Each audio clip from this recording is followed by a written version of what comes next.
وبركاته.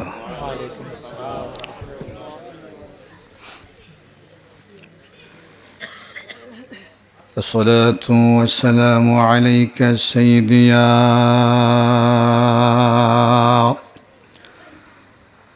رسول الله.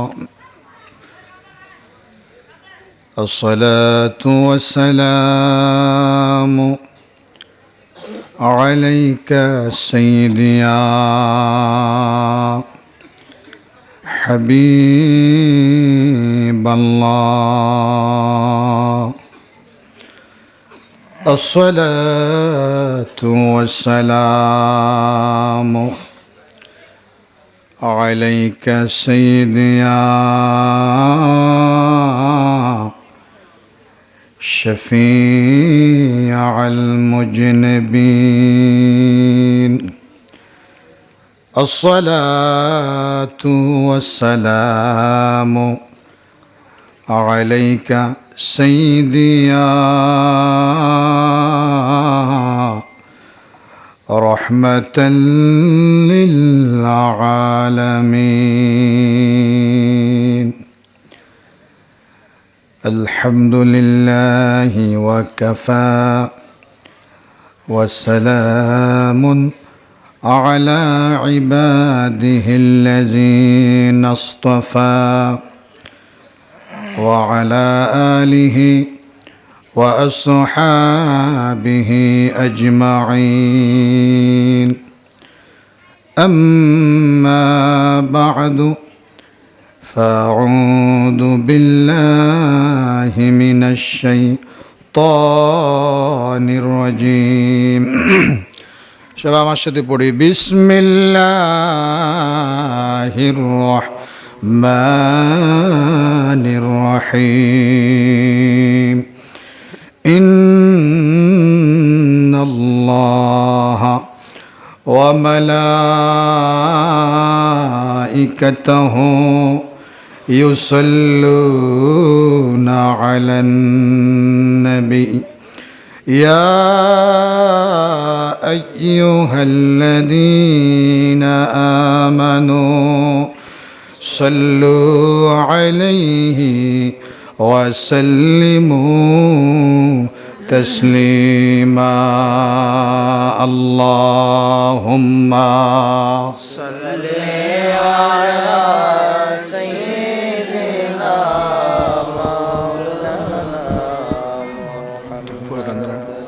وعلى آل سيدنا. মোহাব্বতের সাথে জবান ছেড়ে দিয়ে উচ্চ আওয়াজের সাথে আল্লাহর নবীজির উপরে দুরূদ শরীফ পড়ি। আল্লাহর নবীজির উপরে দুরূদ শরীফ পড়লে খুশি হয়ে যান কে? জবান ছেড়ে আল্লাহর নবীজির উপরে দুরূদ পড়লে খুশি হয়ে যান কে? আল্লাহ। আল্লাহও খুশি হয়, নবীজিও খুশি হয়, ঠিক কিনা বলেন? তো এমন ইবাদত করার দরকার আছে না নাই? নবীর খুশি আমরা চাই কি চাই না? তবে মহাব্বতের সাথে উচ্চ আওয়াজে জবান ছেড়ে দিয়ে উচ্চ আওয়াজে সেই নবীজির উপরে দুরূদ শরীফ পড়ি, যিনি জিন্দা নবী, সোনার মদিনায় শুয়ে শুয়ে আমাদের দুরূদের আওয়াজ শুনতে পান নিজ কান মোবারকে। জোরে সরে বলি সুবহানাল্লাহ। সে হায়াতুন নবী, জিন্দা নবীজির উপরে আমরা মোহাব্বতের সাথে জবানটা ছেড়ে দিয়ে উচ্চ আওয়াজে দুরূদ শরীফ পড়ে। আল্লাহুম্মা সাল্লি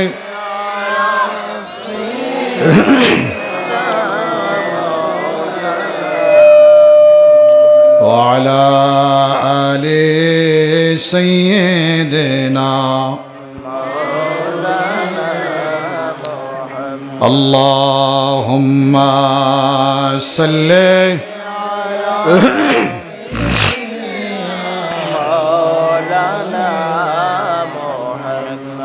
وعلى آل سيدنا.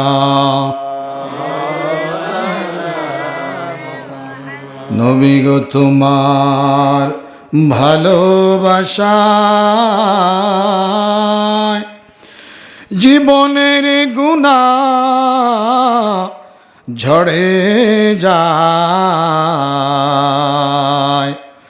নবী গো তোমার ভালোবাসায় আল্লাহর জান্নাত পাওয়া যায়। আল্লাহুম্মা সাল্লি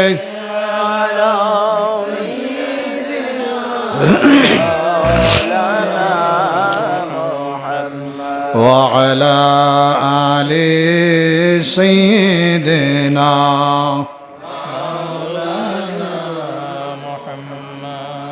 জলিল কদর সাহাবারা রক্ত ঢাললেন জমিনে, আমার নূর নবীজির দন্দন শহীদ জঙ্গে উহুদ ময়দানে। আল্লাহুম্মা সাল্লি আলা সাইয়্যিদিনা মাওলানা মুহাম্মদ ওয়া আলা আলি সাইয়্যিদিনা মাওলানা মুহাম্মদ। তশरीफ ले जब हुजूर कुफ्र रवाना हो गया, प्यारे नबी की नूर से रोशन जमाना हो गया। अल्लाहुम्मा सल्ली अला सय्यिदिना मौलाना मुहम्मद व अला आलि सय्यिदिना मौलाना मुहम्मद। जिक्र करी सबाई ला इलाहा इल्लल्लाह, ओ ला इलाहा इल्लल्लाह, ओ ला इलाहा इल्लल्लाह, ओ ला इलाहा इल्लल्लाह, ओ ला इलाहा इल्लल्लाह, हक ला इलाहा इल्लल्लाह, ओ ला इलाहा इल्लल्लाह, ओ ला इलाहा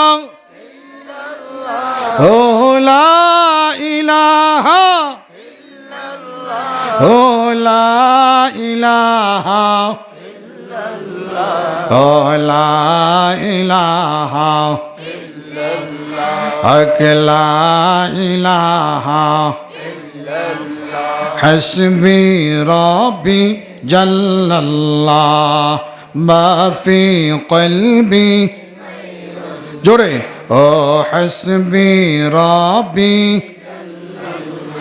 ओ मा फी क़ल्बी, ओ नूर मुहम्मद ओ नूर मुहम्मद ओ ला इलाहा ओ ला इलाहा इल्लल्लाह, ओ ला इलाहा इल्लल्लाह, ओ ला इलाहा। ओ भाई रे বহু দূরে মদিনা আমরা কেমনে যাব জানি না, আরে দয়াল আল্লাহ দয়া করো, দয়াল আল্লাহ দয়া করো, মিটাও মনের বাসনা, লা ইলাহা ইল্লাল্লাহ, ও লা ইলাহা ইল্লাল্লাহ, ও লা ইলাহা ইল্লাল্লাহ, হক লা ইলাহা ইল্লাল্লাহ, আরে আসমান বলে জমিন বলে, আরে আমরাও বলি ও আমরাও বলি ও লা ইলাহা ও লা ইলাহা ও লা ইলাহা হাসবি রাব্বি ও মা ফি কলবি ও নূর মুহাম্মদ ও নূর মুহাম্মদ ও লা ইলাহা ও লা ইলাহা লা ইলাহা ইল্লাল্লাহ মুহাম্মাদুর রাসূলুল্লাহ সাল্লাল্লাহু আলাইহি ওয়াসাল্লাম। জবান ছেড়ে উচ্চ আওয়াজে বলি আলহামদুলিল্লাহ। আরো একবার জোরে বলি আলহামদুলিল্লাহ। আল্লাহ পাক রব্বুল আলামিন আমাদেরকে আজকে দারুশাইতুল পাই আব্দুর রহমান দরবেশ সাহেবের বাড়ির প্রাঙ্গণে মিলাদ মাহফিল জিকির আজগারের এবং দোয়ার যে মাহফিলের মধ্যে আসার তৌফিক দান করেছেন, এই জন্য আমরা খুশি না বেজার? আরো জোরে বলি খুশি না বেজার? খুশি হলে জবান ছেড়ে আর একবার পড়ি আলহামদুলিল্লাহ।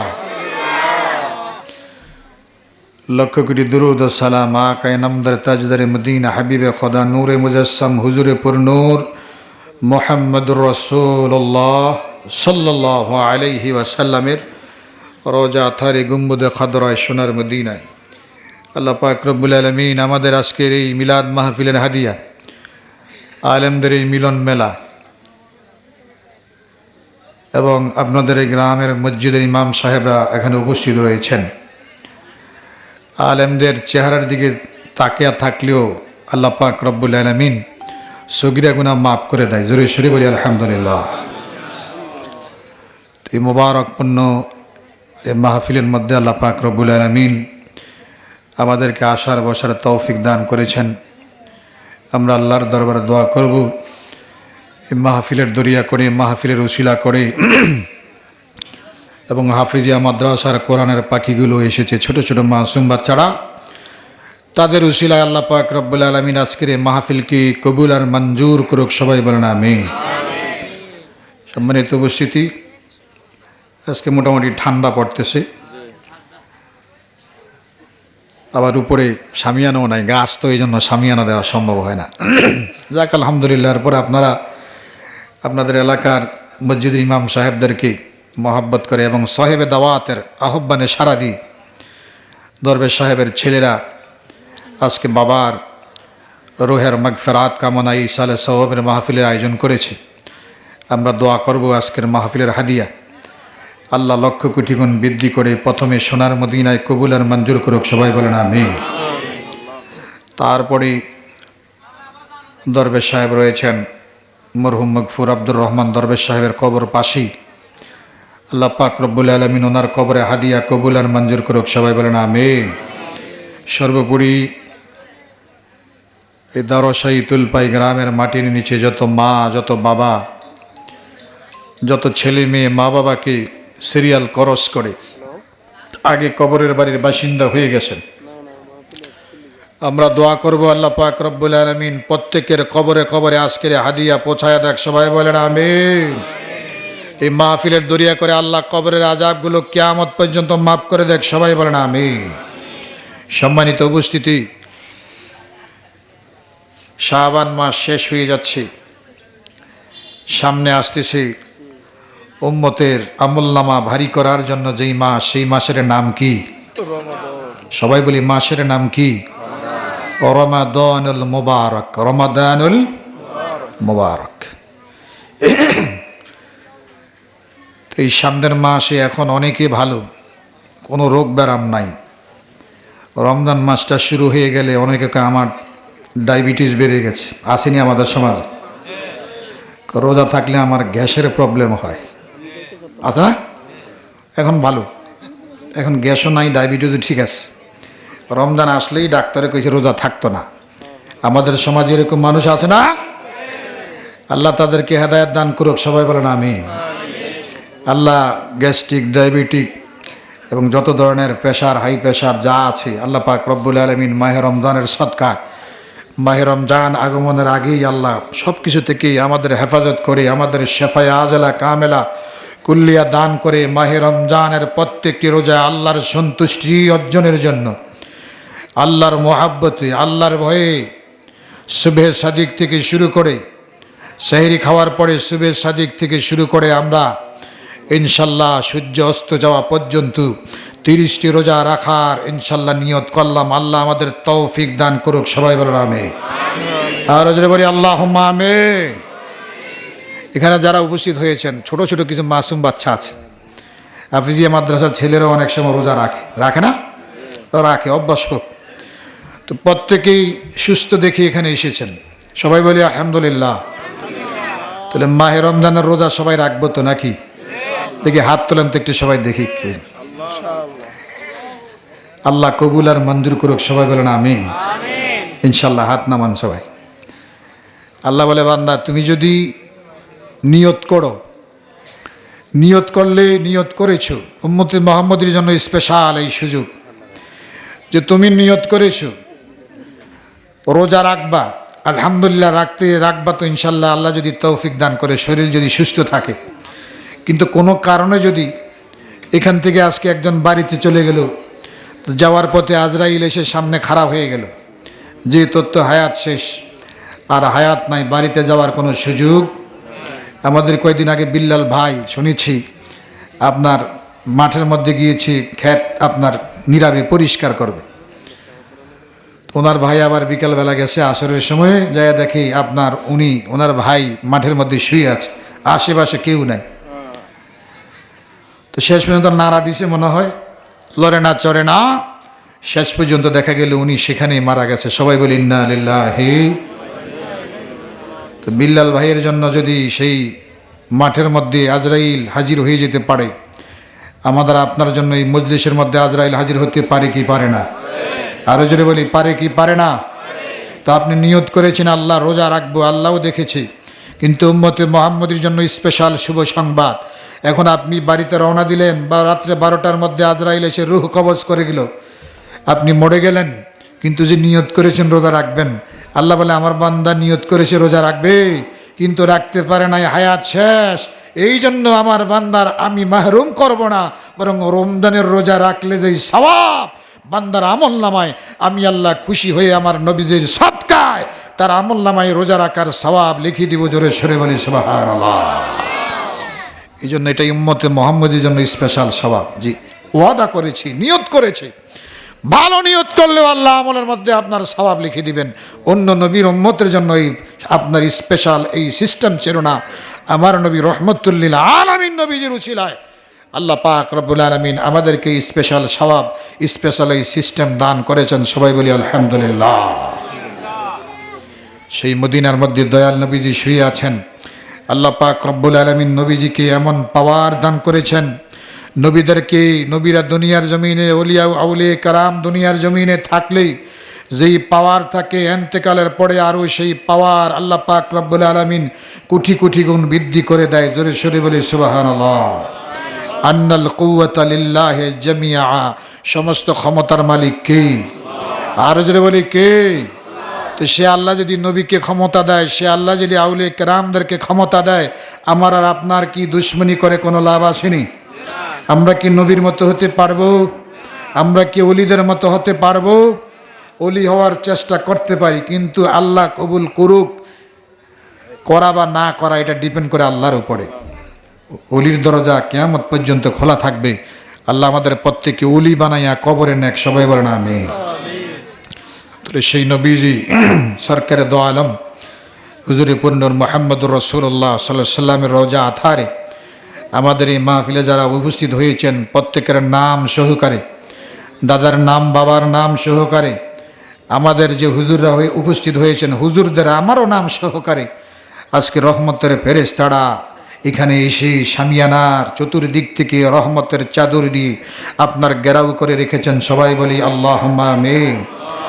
এখান থেকে হাদিয়া পৌঁছে দিবেন। ফেরেশতারা কাতারে কাতারে হয়ে এদিক দিয়ে একদম সোজা কাতারবদ্ধ হয়ে ফেরেশতা একজন ফেরেশতা আরেকজনের সাথে আরেকজনের সাথে এইভাবে যেতে যেতে যেতে যেতে সোনার মদিনায় দয়াল নবীজির রওজা আতহারের কাছে গিয়ে বলবে, ইয়া রাসূলুল্লাহ, বলবে কি জন্য এসেছে আমার ভাই ফেরেশতা? বলে অমুক গ্রামে দারসাইতুল পাই, আজকে আব্দুর রহমান দরবেশের ছেলেরা আজকে দুরুদের মিলাদের জিকিরের মাহফিল করেছে, সেখানে বসে বসে আপনার একদল উম্মত আল্লাহর জিকির করেছে, আপনি রাসূলের উপরে দরুদ শরীফ পড়েছে। ইয়া রাসূলুল্লাহ, তাদের নাম সহকারে, তাদের বাবার নাম সহকারে, দাদার নাম সহকারে আপনার দরবারে হাদিয়া নিয়ে এসেছি। এই নেন অমুক অমুক অমুক অমুক উম্মতরা এসেছে, তাদের নাম সহকারে দিয়ে গেলাম।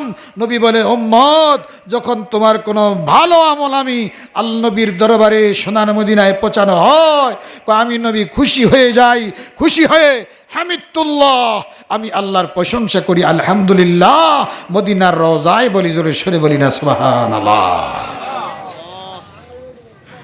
তাহলে সেই নবীজির রওজা তারে আমাদের নাম গিয়েছে, আমরা খুশি না বেজার?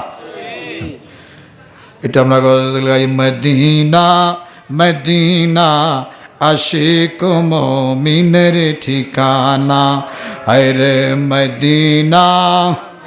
সবাই সবাই ঠিকানা হায়রে মদিনা,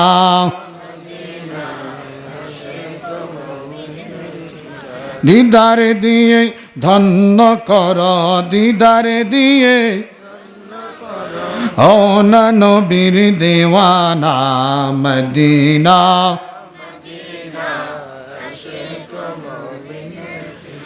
না হায়রে মদিনা মদিনা আশিক মুমিনের, আরে জালালউদ্দিন সুয়ুতি 63 বার দেখল নবীজি, আরে জালালউদ্দিন সুয়ুতি 73 বার দেখল নবীজি, আরে এতবার দেখিয়া ও তার, এতবার দেখিয়া ও তার তৃপ্তি তাহার মিটিল না নদিনা।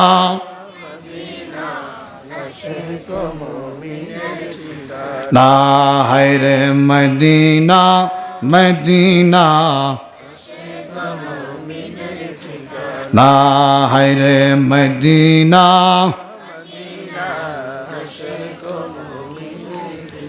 দিদার দিয়ে দন্ন কর, দিদার দিয়ে হও না নবীর দিওয়ানা মদিনা। ঠিকানা হায়রে মদিনা,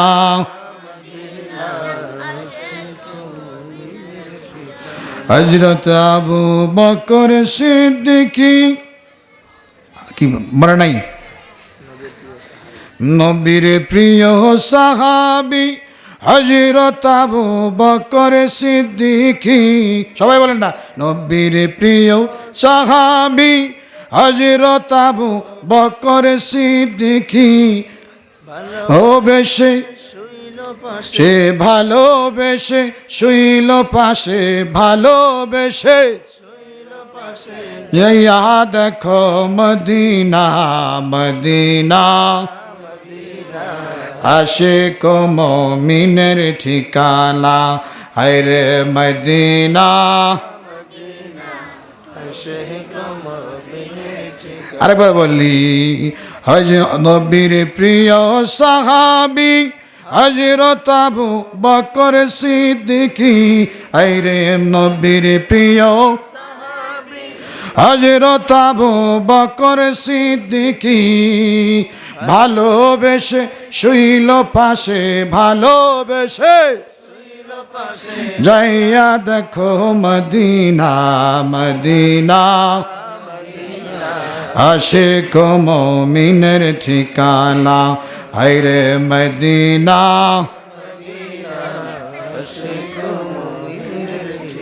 দিদার দিয়ে ধন্য কর, দিদার দিয়ে হও না নবীর দেওয়ানা। মদিনা আশিক মুমিনের ঠিকানা, হায়রে মদিনা মদিনা আশিক মুমিনের। সবাই বলি মারহাবা, আরো একবার বলি মারহাবা। আসলে আমি গজল টজল গাই না, এখন গাওয়ার একটু চেষ্টা করি আর আলহামদুলিল্লাহ। তো মাঝে মাঝে ভুলে যাই, হুজুর আবার সাথে তাল দিল আলহামদুলিল্লাহ। সবাই বলেন আলহামদুলিল্লাহ। নবীজির নাত গাইলে খুশি হয়ে যান কে? আল্লাহ যেমন খুশি হয় নবীজিও খুশি হয়। জোরে সরে বলি না সুবহানাল্লাহ। নাত মানে তো প্রশংসা করা, তো নাত না, নবীজির বিরুদ্ধে কবিতা লিখত। তো নবীজি মনে কষ্ট পাইতেন, তো নবীজির পক্ষে আবার নবীজির প্রশংসা গেয়ে নাতে রাসূল সাল্লাল্লাহু আলাইহি ওয়াসাল্লাম লিখত। নবীজির এক সাহাবী যার নাম ছিল হাসান বিন সাবিত রাদিয়াল্লাহু তাআলা আনহু। জোরে সরে বলি সুবহানাল্লাহ। তাহলে নবীজির পক্ষে নাত লেখা এটা রসুলের সাহাবীদের সুন্নত। জোরে সরে বলি না সুবহানাল্লাহ। তো এখন হাসান বিন সাবিত রাদিয়াল্লাহু তাআলা আনহু নবীজির পক্ষ হয়ে নাত গেয়ে কাফেরদের সেই আপনার যে বিরুদ্ধে লেখত এটার আপনার উত্তর দিতেন তিনি। তো নবীজি খুশি হয়ে গেলেন, খুশি হয়ে মসজিদে নববীর মধ্যে একটা আপনার কি বলে মিম্বার বানিয়ে দিলেন, যে এই মিম্বরের উপরে দাঁড়ায়া দাঁড়ায়া ও হাসান, তুমি আমি নবীর আপনার পক্ষে নাতে রাসূল সাল্লাল্লাহু আলাইহি ওয়াসাল্লাম আবৃত্তি করবা। আর নবীজি হাসান বিন সাবিত কবিতা আবৃত্তি করতো, নাতে রাসূল সাল্লাল্লাহু আলাইহি ওয়াসাল্লাম নবীজির পক্ষে গাইতো। আর নবীজি হুজরা মুবারক থেকে দোয়া করতেন, আল্লাহুম্মা আইয়িদহু বিররূহিল কুদ্দুস। আল্লাহ হাসান বিন সাবিত তোমার নবীজির পক্ষে তোমার নবীজির সম্মান গাইতেছে জিবরাইল আমিনকে দ্বারা, আল্লাহ আপনি হাসান বিন সাবিতকে সাহায্য করেন যাতে করে ভালো করে আমি রসুলের পক্ষে নাত গাইতে পারি। জোরে সরে বলে সুবহানাল্লাহ। তাহলে নাতে রসুল গাওয়া এইটা সাহাবীদের সুন্নত। আর নবীজিও খুশি হন, নবীজি খুশি হইলে হয়ে যায় খুশি কে? আর জোরে বলে কে খুশি হয়ে যায়? আল্লাহ খুশি হয়ে যায়। সে আল্লাহর সন্তুষ্টি, নবীজির সন্তুষ্টি আল্লাহ আমাদেরকে তৌফিক দান করো, অর্জন করার তৌফিক দান করো। সবাই বলেন আমিন। তো জিকির করি আল্লাহ আল্লাহ আল্লাহ।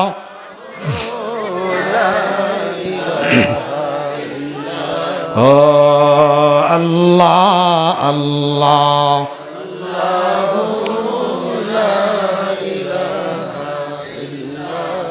ও কৌসারেরো মালিক আপনি, নবীদের সরদার। রে কৌসারেরো মালিক আপনি, নবীদের সরদার। রোজ হাশরে পিলা ইবেন, রোজ হাশরে পিলাইবেন হাউজে কাউসার নবীজি।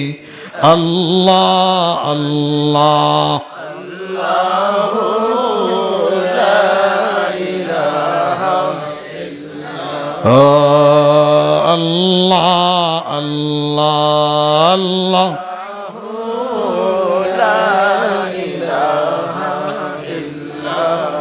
নবী মেশিক হইতে শুবা শীত, নবী পসিনা আপনার। সবাই বলেন ইয়া রাসূলুল্লাহ। আর বলে ইয়া রাসূলুল্লাহ। ওরে মেশিক হইতে শুবা শীত, নবী পসিনা আপনার। আইরে সাহাবারা আতর রূপে করতেন ব্যবহার নবীজি। আল্লাহ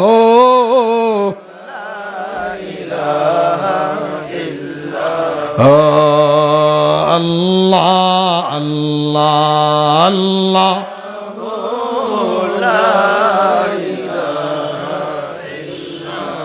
মা আমেনা স্বপ্নে দেখলো গর্বে তাহার নূর। দূর বলি না ইয়া রাসূলুল্লাহ। আরে মা আমেনা স্বপ্নে দেখেন গর্বে তাহার নূর, সেই নূরেরই নামে রাখিলেন, সেই নূরেরই মোহাম্মদ রাসূল নবীজি। আল্লাহ আল্লাহ আল্লাহ লা ইলাহা ইল্লাল্লাহ। ও আল্লাহ আল্লাহ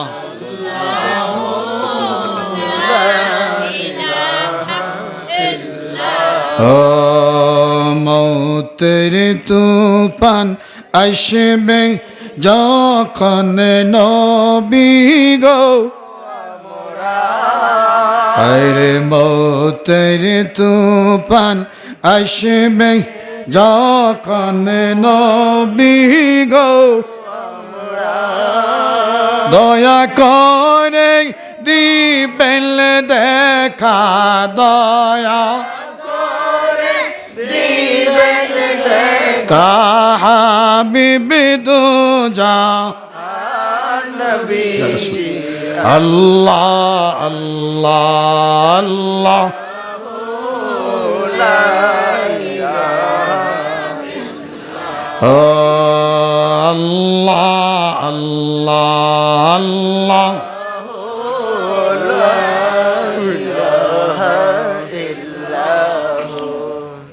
মাশাআল্লাহ বালাগাল উলা বিকামালিহি কাশাফাত দুজা বিজামালিহি হাসনাত জামিউ খিসালিহি সাল্লু আলাইহি ওয়া আলিহি। চলো বেশি দেরি করব না, ইনশাআল্লাহ শেষ করে দিব। প্রিয় উপস্থিতি, সামনে মাহে রমজান মাস আসতেছে।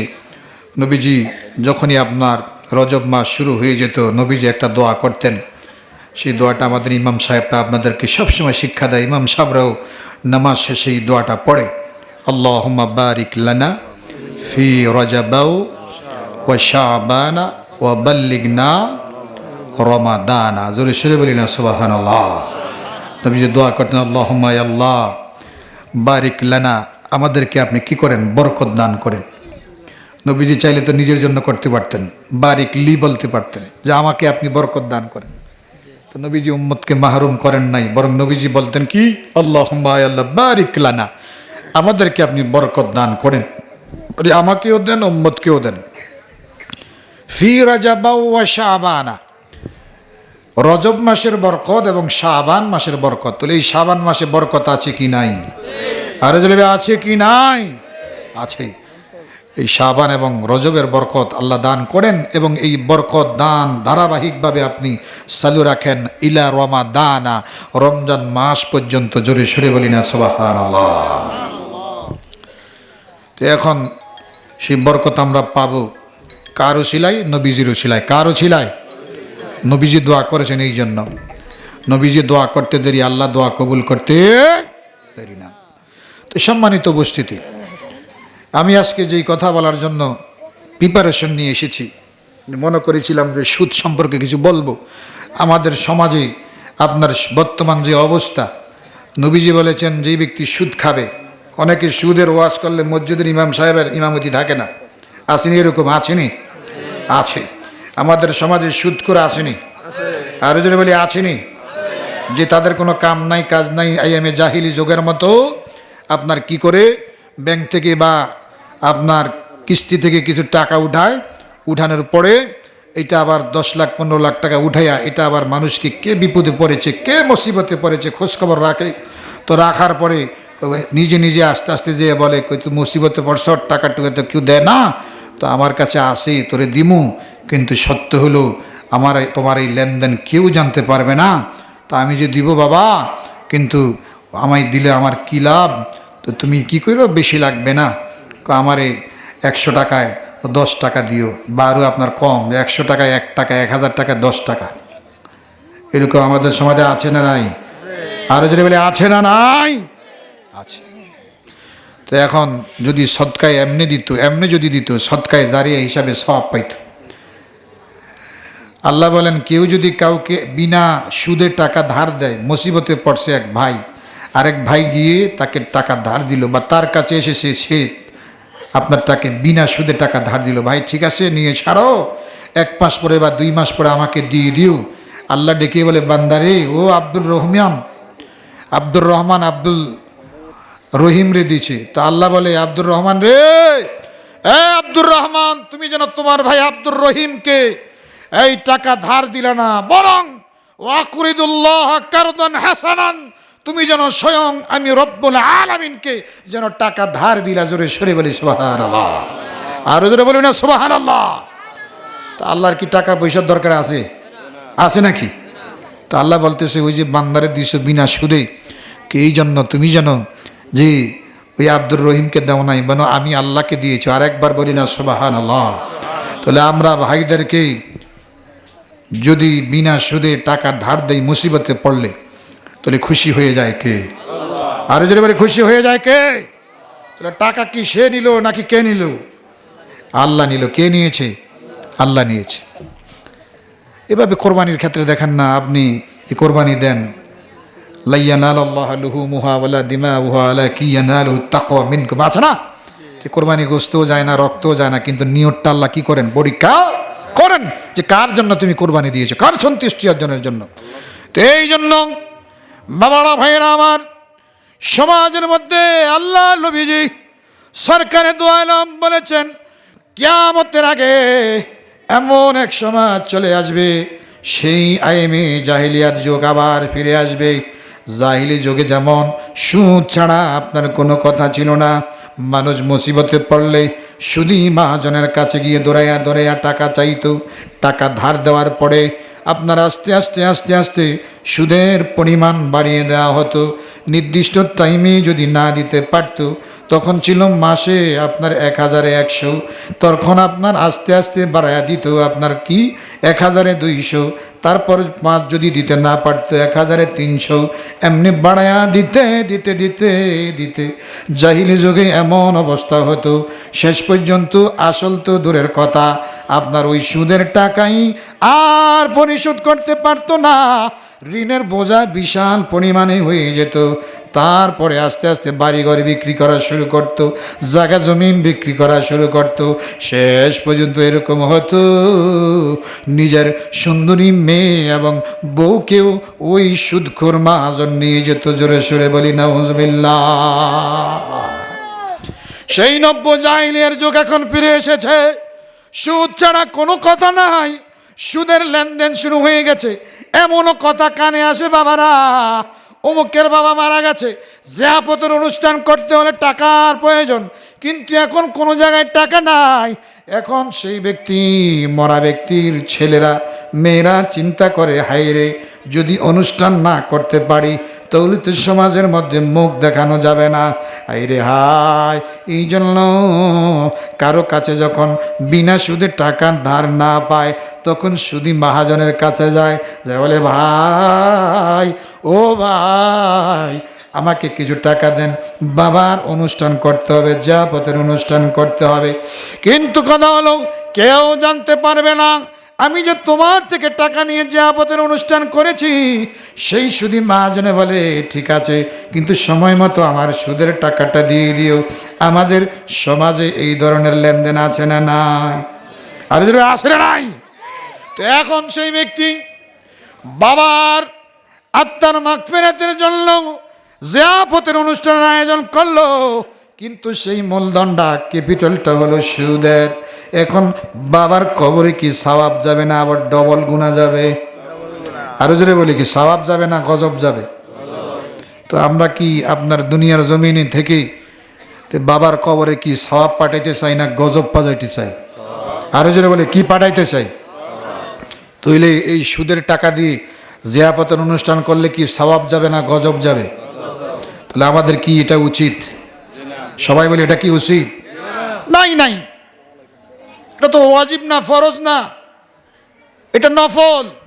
তুমি যাও 5 ওয়াক্ত নামাজ পড়ে বাবার কবরের কাছে যাইয়া সূরা ফাতিহা একবার, সূরা ইখলাস 3 বার পড়ে বাবার জন্য চোখের পানি ছেড়ে দিয়ে কান্দ, রব্বিরহামহুমা কামা রাব্বায়ানি সগীরা, রব্বিরহামহুমা কামা রব্বায়ানি সগীরা। কত সুন্দর দোয়া আল্লাহ শিক্ষা দিয়েছেন। ও রব্বি, আয় আমার রব, হে উম্মত, তোমার বাবা জীবিত থাকুক আর মারা যাক, তুমি বাবার জন্য দোয়া করো। কি দোয়া? কো রব্বি, আয় রব, ইরহামহুমা, কো আমার মা বাবা উভয়কে আপনি দোয়া করেন, কামা, যেভাবে, ও রব্বায়ানি, তারা আমাকে দোয়া করেছে, আমার প্রতি দয়া করেছে, ছোটকালে আমাকে রহমত দ্বারা, আপনার মায়া মহাব্বত দ্বারা লালন পালন করেছে, সগীরা, ছোটকালে। জোরে সরে বলি না সুবহানাল্লাহ। এটা বললে তো কবর আযাব মা আল্লাহ করে দিবেন। তো তোর কি জিয়াফতের সুদের টাকা দিয়ে জিয়াফতের অনুষ্ঠানের দরকার আছে নাই?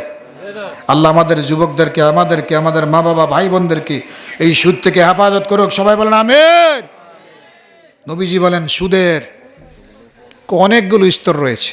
কেউ বলেছে কোনো হাদিসে সাবউনা মাররা, 70টা স্তর রয়েছে।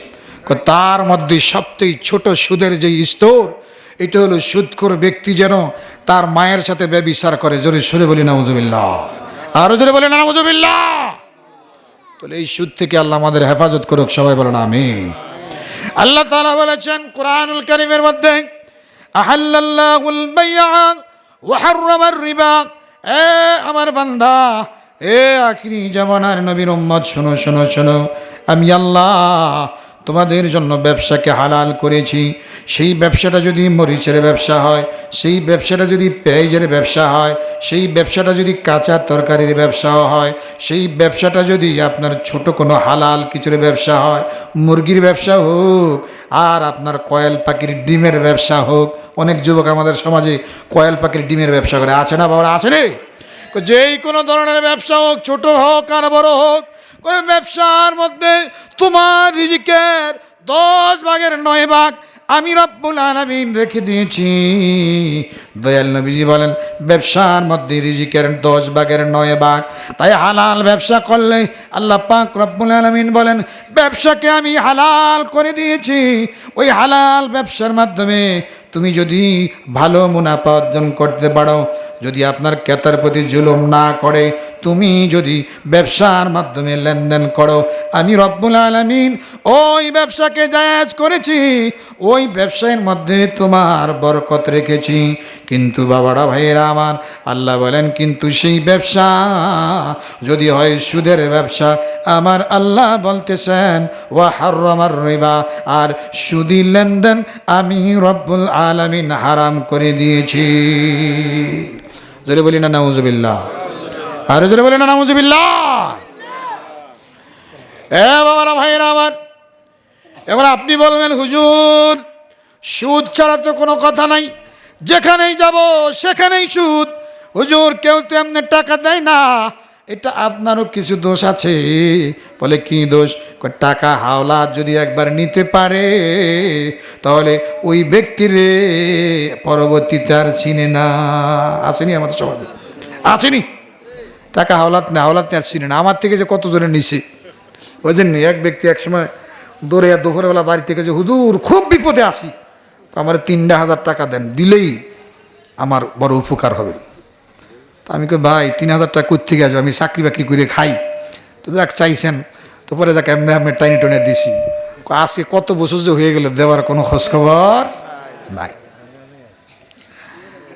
তো এখন পরে আমি কই যাক, আমি যাক তোর এটা মাফ করে দিলাম, তুই আর দেওয়া লাগবে না। জোরে বলি না আলহামদুলিল্লাহ। তো যদি না দেখ কি করার, এখন যদি আমি মাফ না করি হাসরের ময়দানে হয়তো এর কারণে সে জাহান্নামে যাবে, আছে না? তা আমাদেরও দোষ আছে। হ্যাঁ, ওয়াদা দিয়ে ওয়াদা রক্ষা করা এটাও একটা ফরজ ইবাদতের মতো। তো কথা হচ্ছে যে আপনি যদি কারো থেকে টাকা হাওলাত নেন, ফিক্সড টাইমে দেওয়ার চেষ্টা করবেন। চেষ্টা করলেই আপনার যেন এই লেনদেনটার প্রতি সন্তুষ্ট হয়ে গেল কে? আরো যদি বলে কে সন্তুষ্ট হয়ে গেল? আল্লাহ সন্তুষ্ট হয়ে গেল। এখন আপনি বলবেন হুজুর সুদ কোনটা আর ব্যবসা কোনটা? ব্যবসা হলো বুঝার দরকার আছে। আমাদের মমতা ভাই মাঝে মাঝে দেখি তরকারি টরকারি নিয়ে বাজারে যায়, আসে না? হ্যাঁ, তো উনি তরকারি বিক্রি করলেন, বা উনি তরকারি নিয়ে গেলেন, কাঁচামরিচ, ওনার দরকার পেঁয়াজের। কিসের দরকার? পেঁয়াজের। এবার আরেকজনের ওই যে ব্যক্তি পেঁয়াজ বিক্রি করে তার দরকার কাঁচামরিচের। তেমন মন্তামিয়া যদি তারা দেয় কাঁচামরিচ, সে দেয় পেঁয়াজ, বাজার দর অনুযায়ী যে পেঁয়াজের কেজি কত আর আপনার কাঁচামরিচের কেজি কত, বাজার দর অনুযায়ী লেনদেন করলো। এটা হলো ব্যবসা। এটা কি ব্যবসা? আর সুদ হলো কোনটা? যে আপনাকে একজনের টাকা হাওলাত দিয়েছে, একই জিনিস দেখেন, তো টাকা হাওলাত দেওয়ার পরে আপনি কন্ডিশন দিয়ে দিলেন যে আমাকে 1000 টাকা দিলাম, 1000 টাকার পরিবর্তে প্রতি মাসে আমাকে 10 টাকা বেশি দিতে হবে। কয় টাকা বেশি? 10 টাকা বেশি হলে 1100 টাকা। কত টাকা? তাহলে উনি দিয়েছে টাকা, আপনিও দিয়েছেন টাকা, একই জিনিসের মধ্যে লেনদেন সমান সমান না কম বেশি? কে কম বেশি হয়েছে না? আপনি দিতেছেন যে 1100 টাকা দিলেন এক মাস পরে, আর সে দিল আপনাকে 1000 টাকা। একই জিনিসে লেনদেন হয়েছে, নগদে বা বাকিতে হোক, কিন্তু কম বেশি জিনিস কিন্তু একটা। জিনিস কয়টা? একটা। ওই যে বেশি দিয়েছে এটা সুদ। এটা কি সুদ? আর যদি আপনি 1000 দিয়েছেন, সেও আপনাকে 1000 দিল, এটা হলো ব্যবসা। এটা কি ব্যবসা? জোরে সুরে বলি না সুবহানাল্লাহ। তো ব্যবসা দরকার। এখন সে যদি মরিচ, দেখা যায় যে সে দিল আপনার ধানের লেনদেন আছে আমাদের সমাজে হয়, আমি শেষ করে দিচ্ছি, যে ধানের লেনদেন হয় যে আমাকে এই মৌসুমে ধান দাও, আগামী বছর তোমাকে আমি, এই বছর দিছো 10 মণ, আগামী বছর তোমাকে আমি 10 মণ দিব। এটা লেনদেন। এটা কি? ধানের পরিবর্তে ধান সমান সমান, এটা লেনদেন। কিন্তু আপনার যদি বলে যে এই বছর আমি তোরে দিছি 10 মণ, তুই আগামী বছর আমার দিবি 12 মণ। কয় মণ? এটা হলো সুদ। এটা কি সুদ? হ্যাঁ, যদি এভাবে লেনদেন করে যে এখন তোমাকে দিলাম আমি 10 মণ, আগামী বছর তুমি আমাকে বাজার দর অনুযায়ী 10 মণের দাম কত, ওই দামটা দিয়ে দিবা, তাহলে এটা হলো ব্যবসা। এটা কি? এটা সুদ হবে না। টাকা দিলেন, ধান নিলেন, নাকি? একই জিনিসের মধ্যে নগদে হোক বাকিতে হোক কম বেশি লেনদেন করা, এটাই সুদ। আল্লাহ আমাদেরকে এই সুদ থেকে হেফাজত করুক। সবাই বলেন আমিন। সম্মানিত উপস্থিতি, রাত্রে অনেক হয়ে গেছে, ইনশাল্লাহ আমরা শেষ করে দিব। তো কথা হচ্ছে যে সুদ না খাওয়ার জন্য নিষেধ করেছেন আমার আল্লাহ। আল্লাহ কুরআনুল কারীমে সূরাতুল বাকারার মধ্যে বলতেছেন, সুদখোর ব্যক্তির দিকে যখন তুমি তাকাবা, তখন দেখবা সুদখোর ব্যক্তি একবার যায় খলিফা বাড়িতে, একবার যায় দরবেশের বাড়িতে, আবার 12টার দিকে দেখবা একবার গেছে ওই যে ওইদিকে কি বাড়ি জানি কয়টারে, কাজী বাড়িতে। কয়েকবার আসরের নামাজের পরে দেখবা দারোশাহী তুলবাই পাটোয়ারি বাড়িতে গেছে। মাগরিবের সময় দেখবা সুদখোর ব্যক্তি বাজারের মধ্যে বসে আছে। এক এক সময় এক এক জায়গায় একসাথে থাকে না। কেন? শয়তান তার স্পর্শ করে পাগল বানিয়ে দিয়েছে। জোরে সরে বলি নাউযুবিল্লাহ। যারা সুদখোর, শয়তান তাদেরকে স্পর্শ করে, তাদের উকিল হলো শয়তান। এই জন্য শয়তান যেমন এক জায়গায় থাকে না, সকালে এক জায়গায় বিকালে এক জায়গায় মানুষকে ধোঁকা দেয়। সুদী ব্যক্তিও সুদের টাকা আপনার গ্রহণ করার জন্য সকালে এক জায়গায় বিকালে এক জায়গায়, আপনার শীতকাল আসলে যেমন পাগলের পাগলামি বেড়ে যায়। নবী বলেন সুদখোর, আল্লাহ বলতেছেন কোরআনুল কারীমের মধ্যে, শয়তান আপনার ওই সুদখোরকে এমন পাগল বানিয়ে দিয়েছে যে সুদখোর ব্যক্তি আপনার কি হয়, যে তার টাকা যখন ইনকামের সময় হবে, সুদের টাকার যখন আপনার কিস্তি গ্রহণ করবে, তখন তাকে পাগলের মতো দেখবা। এক এক জায়গায় এক এক সময়, এক এক জায়গায় এক এক সময়। তাহলে সুদখোরকে পাগল বলেছেন কে? আর বলে কে বলেছেন? আল্লাহ বলেছেন। আল্লাহ আমাদেরকে সুদী লেনদেন থেকে হেফাজত করুক। সবাই বলেন আমিন। এক সুদ ব্যক্তি ছিল, তার নাম ছিল হাবিব ইবনে মালেক। কি নাম ছিল? হাবিব ইবনে মালেক, এক সুদখোর। তো সে যে বাড়িতে যাইতো, সুদের টাকা লভ্যাংশ কিছু না কিছু তাকে দিতে হতো। যদি না দিত, সে কি করতো, যে তোমার ঘরের মধ্যে ঠিক আছে টাকা নাই, কি আছে, স্বর্ণ আসেনি দাও, বা গয়না রূপ আসেনি দাও, না থাকলে কয় খাবারের কি আছে, রুটি আছে তো রুটি দে, মানে কিছু না নিয়ে সে আইতো না। এমন পাগলের পাগল। তো এখন এক বাড়িতে গেছে, যাওয়ার পরে ডাক দিল যে বাড়িতে কেউ আছেন? তো এক মহিলা ডাকতেছে, বাড়িতে মহিলা ছিল আর কি। তো মহাজন আপনার যে টাকা হাওলাত নিয়েছে, মহিলার স্বামী নাই। স্বামী কোথায় গেছে? কয় পুরুষ তো বাড়িতে নাই, আপনি পরে আইসেন। আমি হাবিব ইবনে মালিক সুদের টাকা নেওয়ার জন্য আসছি। কে এখন তোমার স্বামী নাই, কি হয়েছে? আমি কোনো বাড়িতে গেলেই আপনার সুদের টাকা না নিয়ে তো আসি না, কিছু না কিছু দিতে হয়। তো ঘরে কি আছে দাও। টাকা পয়সা তো নাই, স্বামীর কাছে সব। টাকা পয়সা না থাকলে অন্য কিছু নাই, খাবার দাবার কিছু আসেনি, দে। তো মহিলা দেখলো যে এই শুধু হাবিব ইবনে মালিক তো যাবে না, কিছু না কিছু তাকে দিতে হবে। তো দিল। শেষ পর্যন্ত কয় আমার ঘরের মধ্যে স্বামী বাজারে গেছে আটা আনার জন্য, আমার স্বামী ছাগলের মাথা ভুনা খুব পছন্দ করে, তো একটা মাথা কিনে রেখে গেছে, এটা আমি স্বামী রুটিন নিয়ে আসলে এটা আমি রান্না করব, ওইটার ঝোল দিয়ে স্বামী খাবে। তো ভালো হয়েছে, তো স্বামী আর খাওয়ার দরকার নাই, আজকের ছাগলের মাথা আমিই খাবো, আমাকে দিয়ে দিই। জোরে সরে বলি নাউজুবিল্লাহ।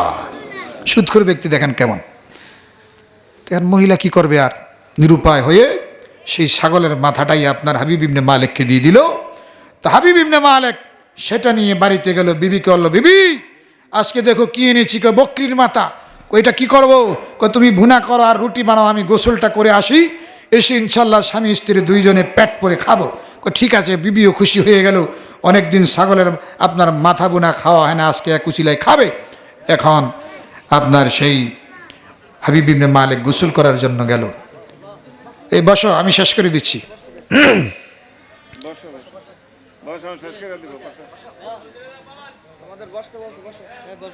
কোন মাদ্রাসা? ওই যে ফয়সালনগর।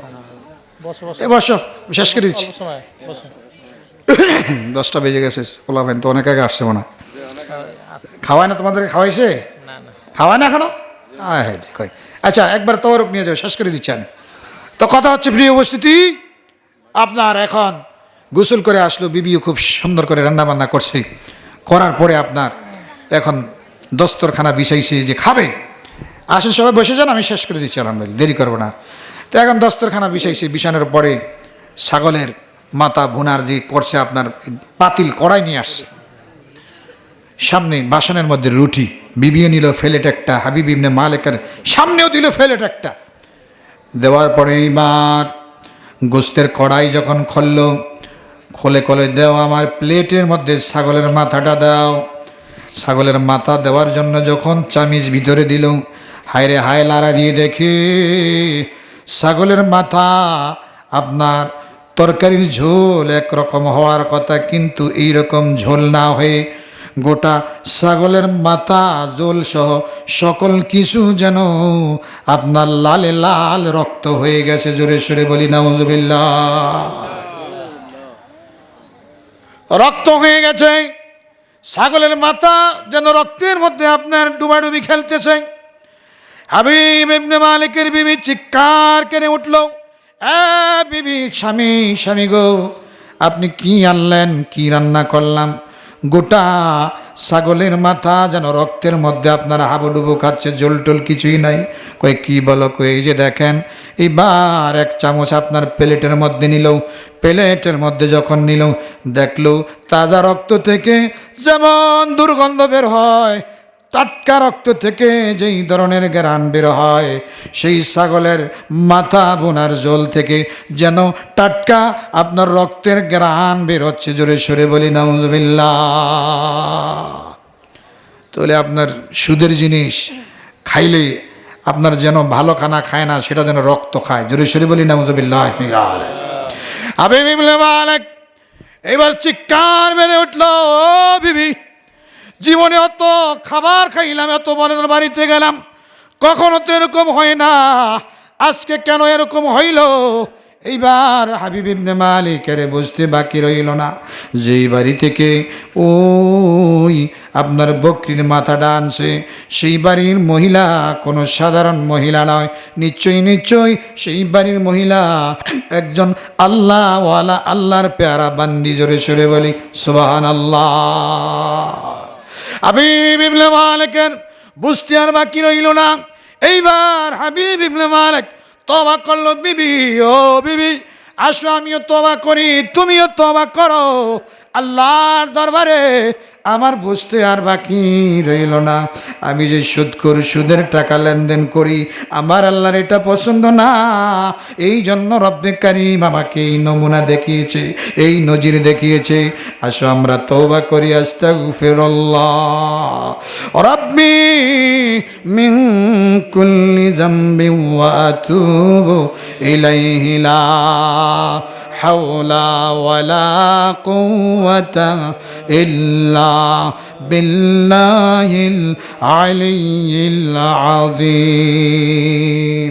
হাবিব ইবনে মালিক তওবা করলো, আল্লাহ ও আল্লাহ, যতদিন বাঁচায়া রাখবা তোমার দরবারে আমি আর আমার বিবি তওবা করলাম, যতদিন বাঁচায়া রাখবা কোনো দিন আমি আর সুদে লেনদেন করব না, বরং আমার আসল টাকা আমি চাইব। আর যাদেরকে আমি টাকা ধার দিয়েছি প্রত্যেকের সুদের ইন্টারেস্ট আমি তোমার সন্তুষ্টির জন্য আল্লাহ মাফ করে দিলাম। জোরে সরে বলি না সুবহানাল্লাহ। হাবিব ইবনে মালিক আগে রাস্তা নিয়ে যখন যাইতো, যুবকেরা দেখলে, ছোট ছোট বাচ্চারা দেখলে ডাক দিয়ে বলতো, হে বাচ্চারা এক পাশ হয়ে যাও। সুদখোর হাবিব ইবনে মালিক আসে, তার শরীরের বাতাস যদি আমাদের গায়ে লাগে আমরাও সুদখোর হয়ে যাব, এই জন্য এক সাইড হয়ে যাও, এক সাইড হয়ে